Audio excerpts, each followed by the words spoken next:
All right.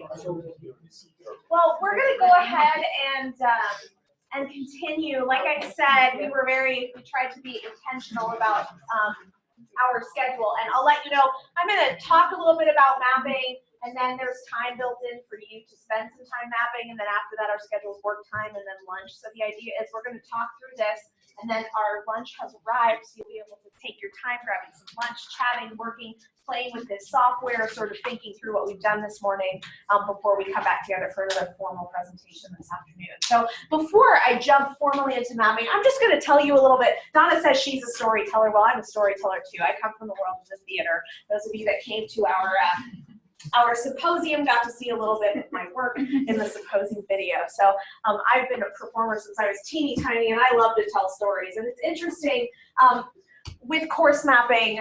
I'm going to tell you a little bit about sort of my story and where I come from. So I'm a theater performer. My undergraduate degree is in theater from the University of Denver. I spent some time as a professional actor in Minneapolis. But I'm from Denver, and I just missed it with my family. So I came back. I worked in an office, and it was the worst 6 months of my life. And I said, what can I do now to get out? And the answer was the School of Education and Human Development downstairs here. That was the answer. Their teaching certification program. I could start in January. So I said, done. I'm going to go be an English teacher, and maybe they'll let me teach theater too. So I did. I got my teaching certification downstairs, which is why I'm sitting here, like, getting really excited as Donna's putting up the pictures of the backwards design book. I'm like, oh, it's like 10 years ago being in class. I love it. I know, I saw Emily, I saw your reaction too. As soon as she put it up, you said curriculum and instruction, and we're like, yes, we did that, we do this. So I did. I got my teaching certification in English and a master's in curriculum and instruction. That's how I landed here as an instructional designer. And I taught English and theater in a high school for 5 years. And it was challenging and wonderful and awesome. And then State Bill 191 came down, which said that teacher pay is tied to student achievement that has to be measured. And I said, crap, I teach theater. How am I going to measure achievement? My goals for my students are to be able to stand up in front of a crowd without peeing their pants. Like how do you measure that? And I said, I've had enough. I'm going back to school. So I went up to Boulder and I got my PhD in theater, which I just finished last year, and spent some time on the job market trying to get one of those, tenure track jobs in theater. And I don't know how it is in your field now, but in my field in the theater, it's terrifying. It's awful. And so I didn't. And then this job popped up, and I was like, I could do that. I kind of want to do that. That would be fun. So I came through. I did the interview process. I met these fabulous people, and they picked me, and I got to come in as an instructional designer, which has been really exciting. But what happened about 2 months after I got the job, I got an interview in Iowa for one of those tenure track jobs in theater, and I got the job. So I'm actually leaving in a month to go move to Iowa to be a theater professor. Thank you. So that's sort of my story and how I come here and where I am. But when I first got here, our former academic tech manager, Crystal, introduced me to someone named Jason Drysdale, who's over at the College of Nursing, or rather was. He's coming over here to take Crystal's job next Monday. Actually, as of today, but he's on vacation right now. Very sad. And oh my gosh, you're not losing him. You'll still have access to him. He's just here with us now. So I sat down and I met with Jason, and I said, Crystal tells me you're doing this really cool thing with mapping courses and design. And I said, show me. And he showed me this thing he did, and I, all of a sudden, it was like this amazing moment of, holy, this is so wonderful. Everything that I have learned and have put into practice as a teacher of this backwards design, this is a way for me to not only do that visually and in an organized fashion, but to share it with my students. And it was just a moment of epiphany that I came to after seeing this. And so I got really excited about this program and about taking what he had been building at the College of Nursing and helping to spread that more widely. And so this is what I'm sharing with you today. It's so simple, but yet so complex. It's a simple process, but the implications of it are so complex. So that's what I'm going to share with you today. And each one of you, as part of this camp, has been given a license through the next semester for Bubble.us, which is a mind mapping software. So you've been given a license that CU Online has paid for. And if and you should have received an email from them. If you did, great, you can use that email, but once we get to playing with the tool, what I did is for those of you who didn't already have an account under your UC Denver email, your username's your UC Denver email and your password is CU Online, one word. If you already had an account, I just did your first dot last name and then CU Online. I can also, for those of you who had more than one account, if you want to share stuff from your old account, we can show you how to do that, but you all will have access to this. A paid account, the difference between free and paid is free, you can only have 3 maps, paid, you can have unlimited. And so we wanted to give you that to not only be able to do this with your courses, but to be able to show this to other faculty members and help them. So, and if after January you want to keep using it, you can apply for a mini grant with us to pay for the software. So I'm going to jump in and I'm going to sort of talk you through this process and what it is, and then I'll show you a few examples and then give you some space and some time to play with it. I'm also going to talk you through how to use it because it can be a little bit confusing. So what is course mapping? It is a visual representation of your entire course. And it is, you plan it and create the map through a backwards design model. You're going to start with your learning outcomes, move backward through your sort of assessments and your materials. It's an artifact that can be shared, that can be pasted onto the front page of your course, that can go at the bottom of your syllabus to say, this is what we're learning, this is how we're learning it, without having to spend more than 2 minutes talking about it. And you can create, this helps you to create a full design before implementing it. In a few minutes, I'm gonna share with you my very much in progress map for one of the courses I'm teaching in the fall.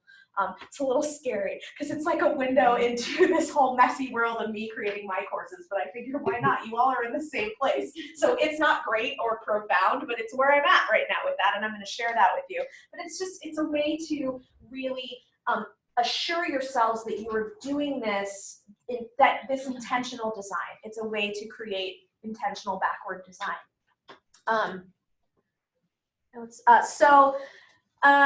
It's a great way to sort of lay out curriculum from nothing. I know that moment before you begin can be very scary. You know, writer's block, where do I even start? It gives you a starting point because there are bubbles there for you to fill in if you use the template that I will share with you all.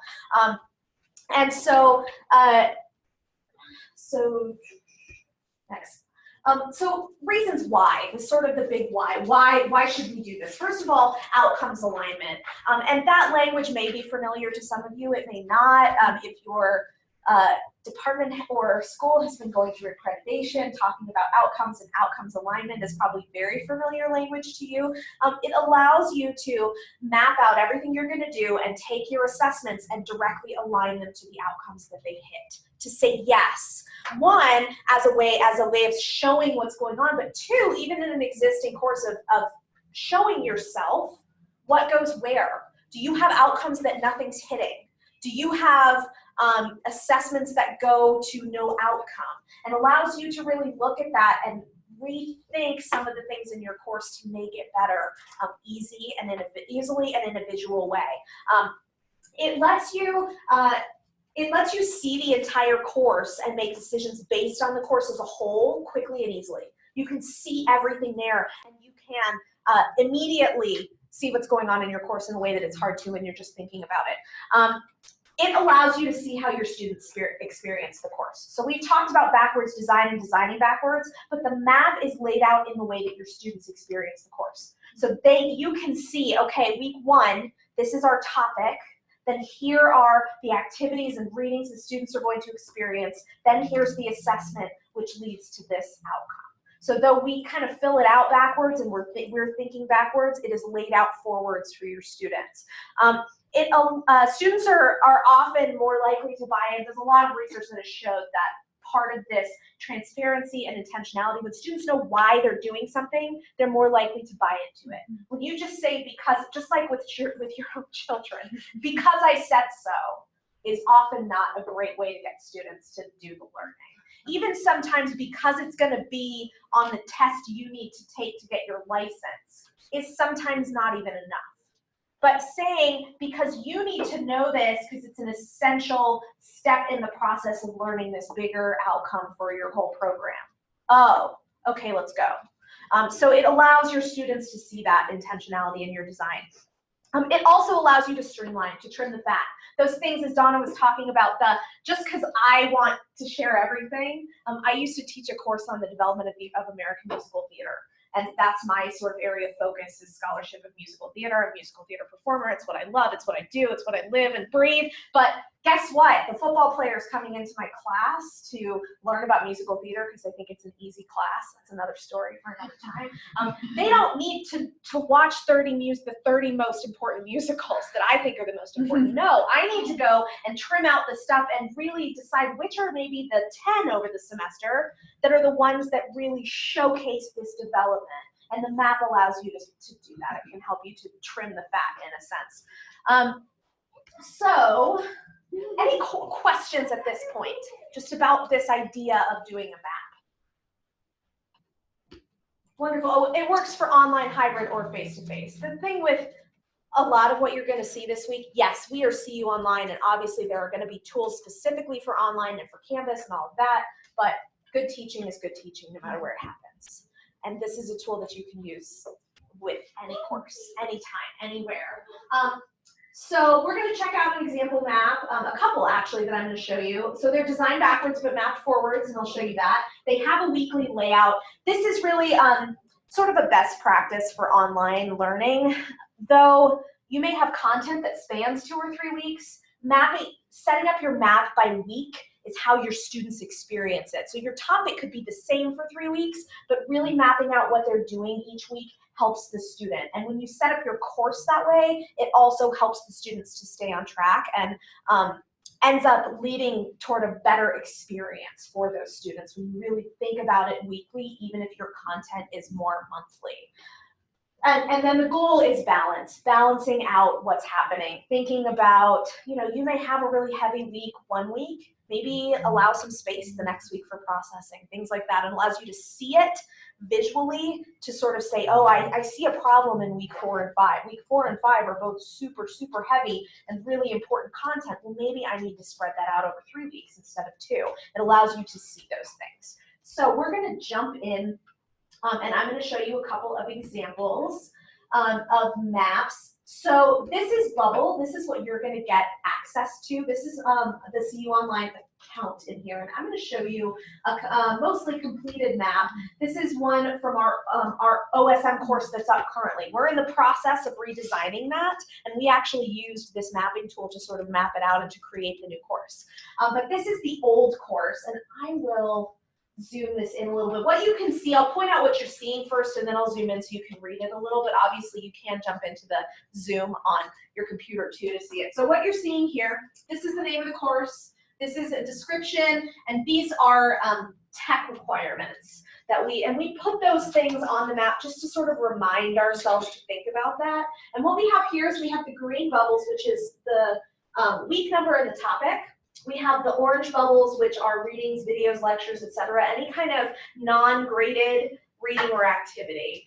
And then the yellow line, which is the assessments. These are the things that students are actually doing something. They're interacting with the content and being assessed on it, is what that is. And then these blue bubbles, the light blue bubbles down here, are the outcomes. These are the learning outcomes. These are those big goals, that first thing we start with. So you see, it's laid out forwards.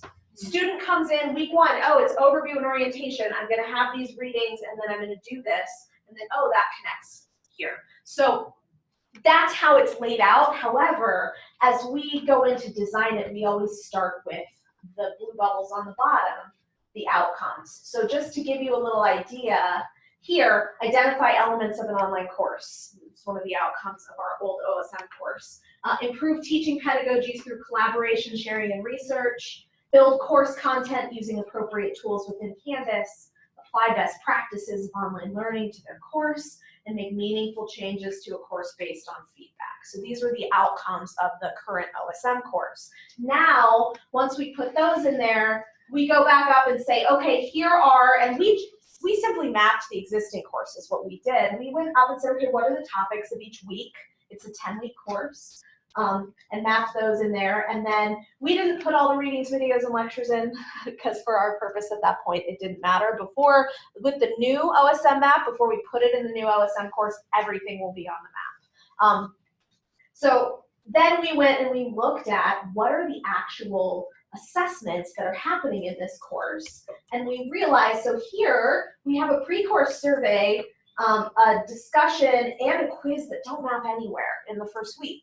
So already we said, okay, that's something we need to think about. Is that purposeful? Is there a reason? Sometimes you may have something in the first week that's really about community building, and community building may not be one of your outcomes. That's okay.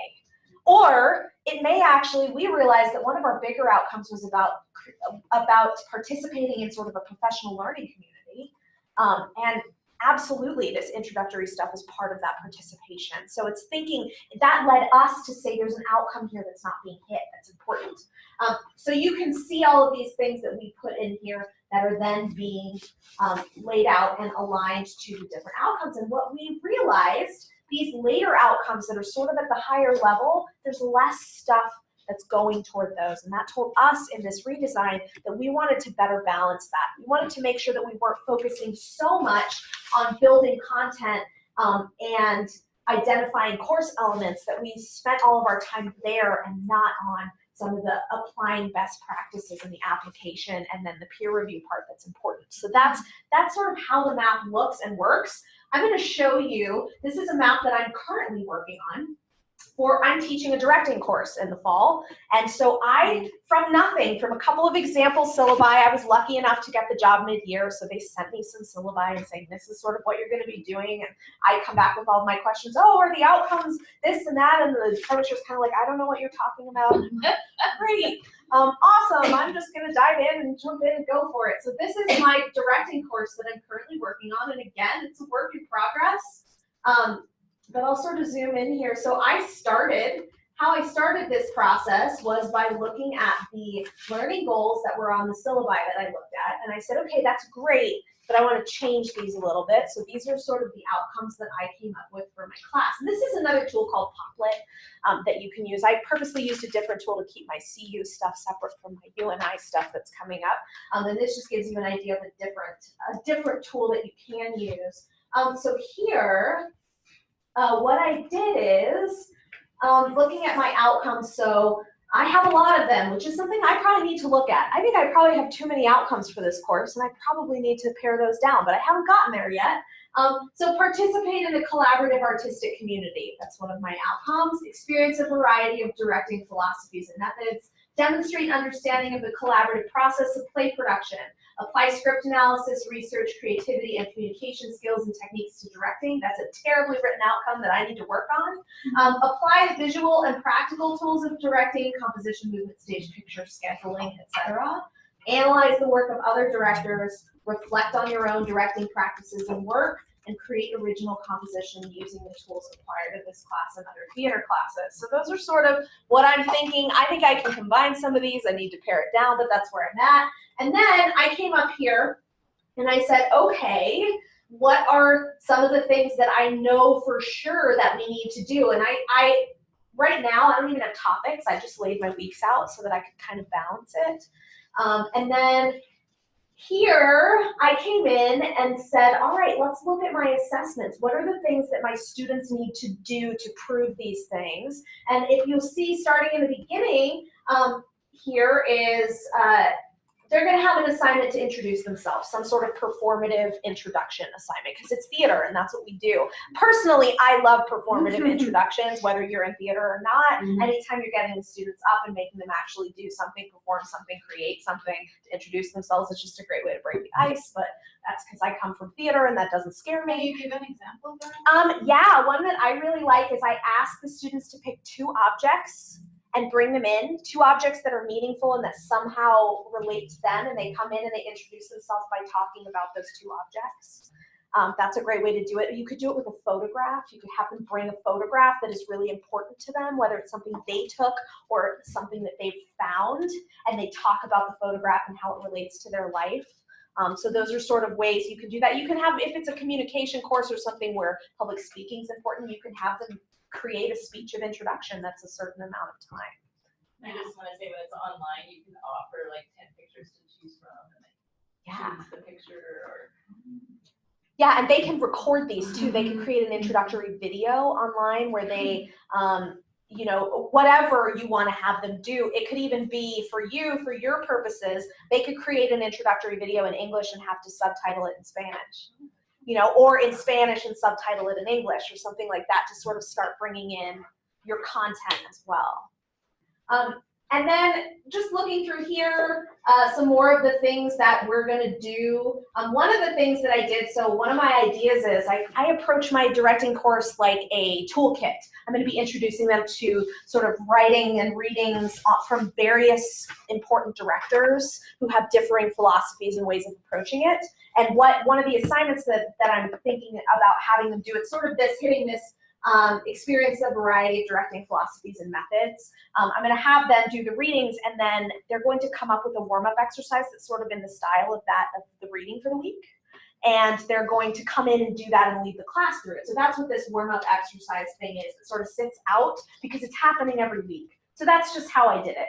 So my map's a little bit of a mess. It's not done, but it's sort of me working through this process in much the same way that we're going to be asking you all to work through this process. So I figured I would, you know, do something scary and show the messy work of my own current course design that's happening. So popping back over here, we are going to, so the process of doing this. So make sure you have the right amount of weeks for your course. Number one thing, how long is your course? And we have 2 templates that we're going to share with, that I'm going to share with all of you, which I meant to do before we got started today, but I didn't. So I'm going to do that as soon as we have time. I'm going to make sure I share those to each and every one of you. And one of them is a 16-week course, and one of them is an 8-week version of this. Those templates. 15 weeks. I think it has 16 in it in case some people like to leave the extra week for the week off for Thanksgiving. For me personally, I will forget that it's there unless I leave it. So that's why I have the 2 8-week sections, so that you have, because the students experience a week there, you can delete it.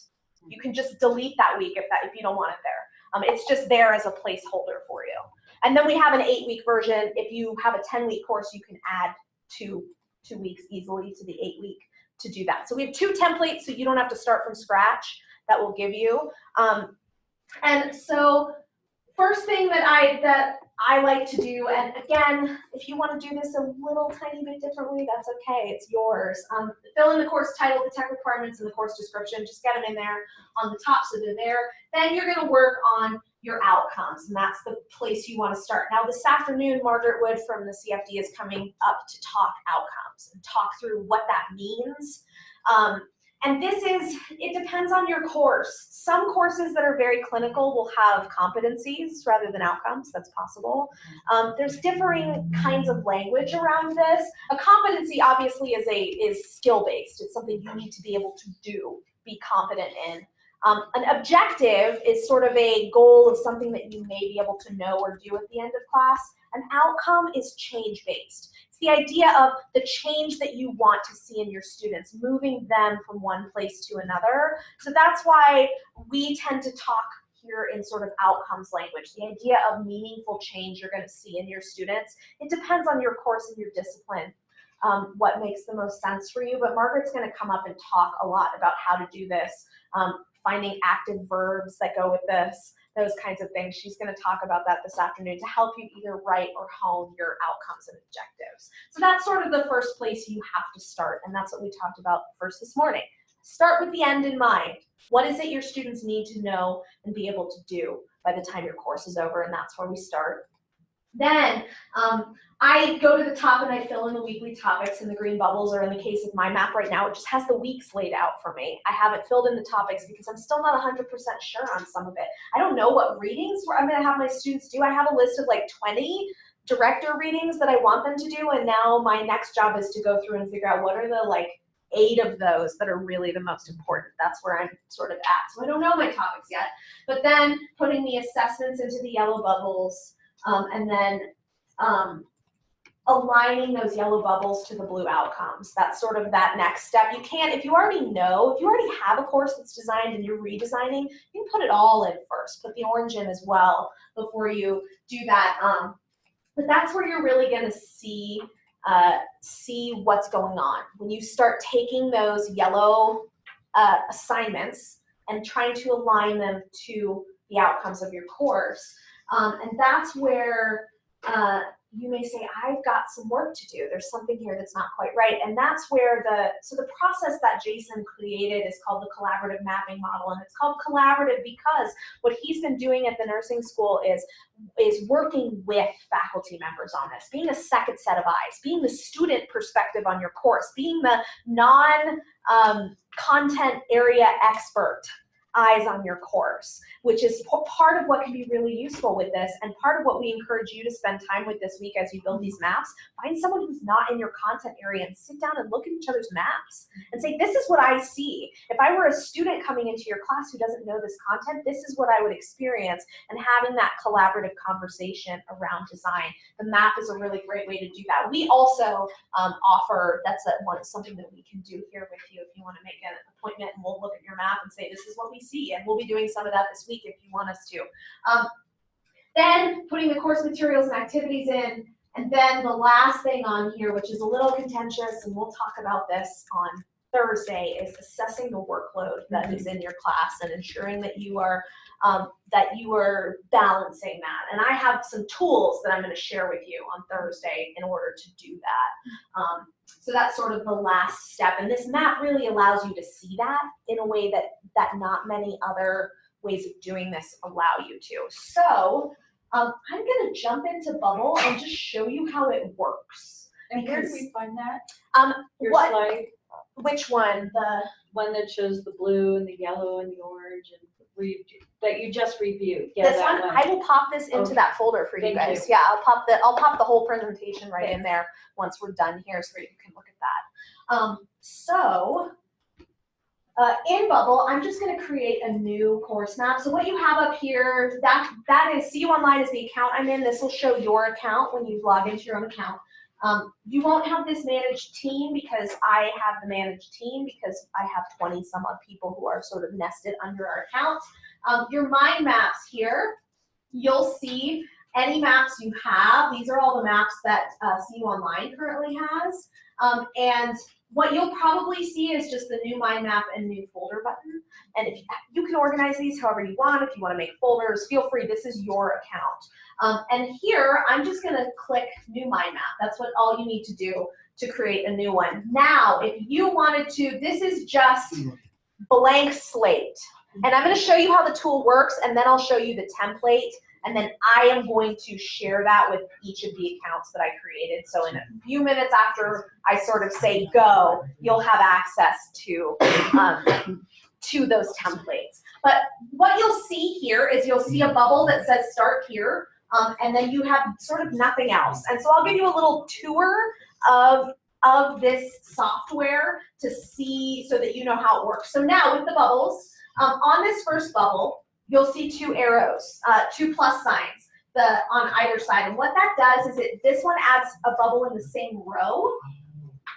And then this one underneath will add an attached bubble below. So what you see is there's this little line here that's sort of like nesting underneath. And in our course map, and here I'll go ahead and I'll also open the template so that you all can see.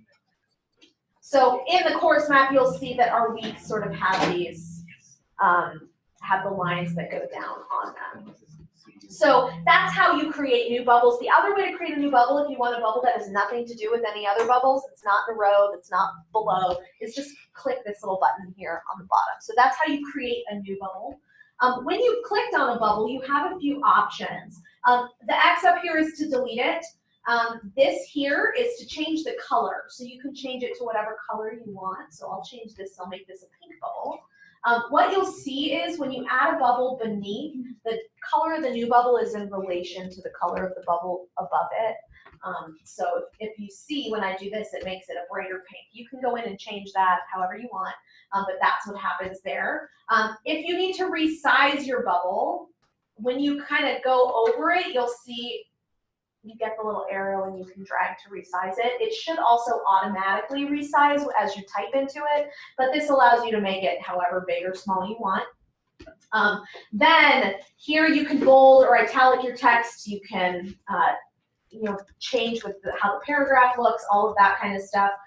This little tool here, the connecting line, this is how we do the actual alignment. That's those smaller arrows that I showed you. So if, say, this is our, and also if you click on it and drag, that's how you move them. It's just a click and drag. This is one of my outcomes, let's say, and this is an assessment and we want to connect them, all I do is I click here, and then I click here, and it makes an arrow. And if I want to delete that, I just click on the arrow itself, and I can change it to a dotted line if I want. I can change it to arrows on both sides or one side, and then I can also delete it. So that's sort of the basics of how this tool works. It takes a few minutes to get used to it. So that's why we have some time built in now just to play. Even if you don't want to start putting stuff in yet, if you'd rather wait until after we talk outcomes this afternoon, great. But here is the tool for you to play with. Any questions, comments, anything right now as we're, yeah. In regard to the outcomes and objectives and whatnot, like we have course outcomes and then a session outcome and then learning objectives. Yes. And so I don't see learning objectives in there. I'm just curious what you do with that, or is that part of the mapping? It's interesting because we've run into this with some faculty members depending on how courses are laid out. We tend to tell you to take the course objectives, those big ideas, and start there. Put those in that bottom level and then be mapping to those, because often like the internal ones, there'll be different objectives for each week that sort of automatically nest.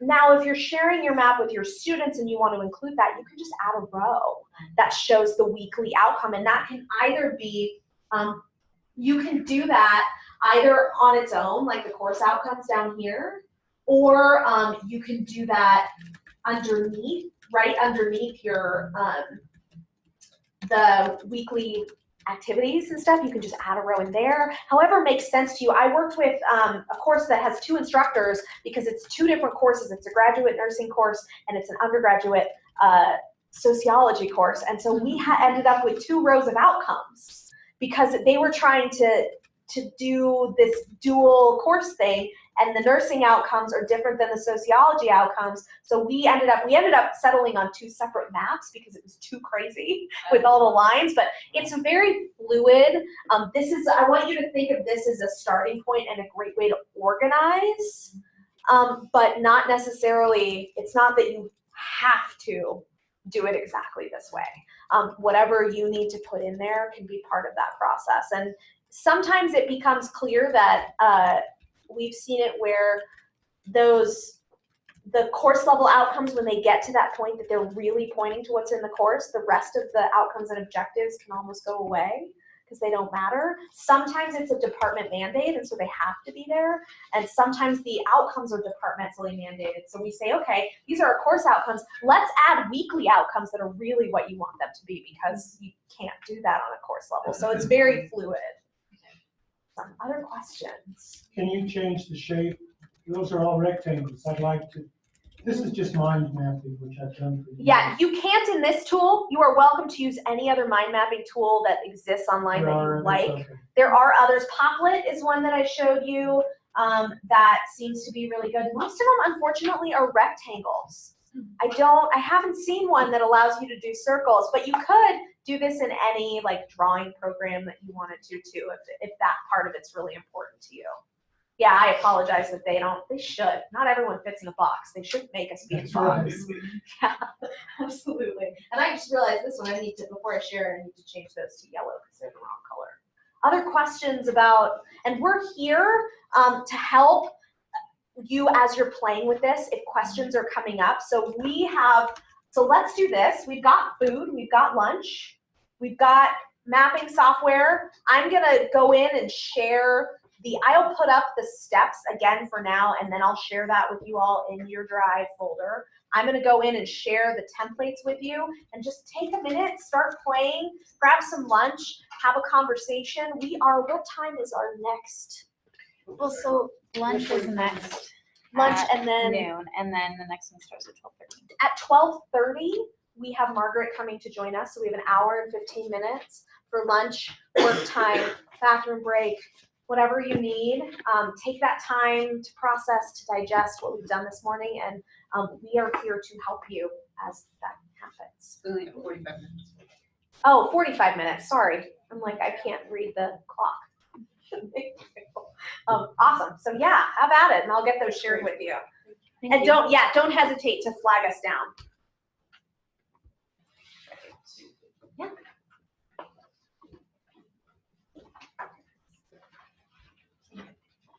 So I have a couple. Yes, Oh, you're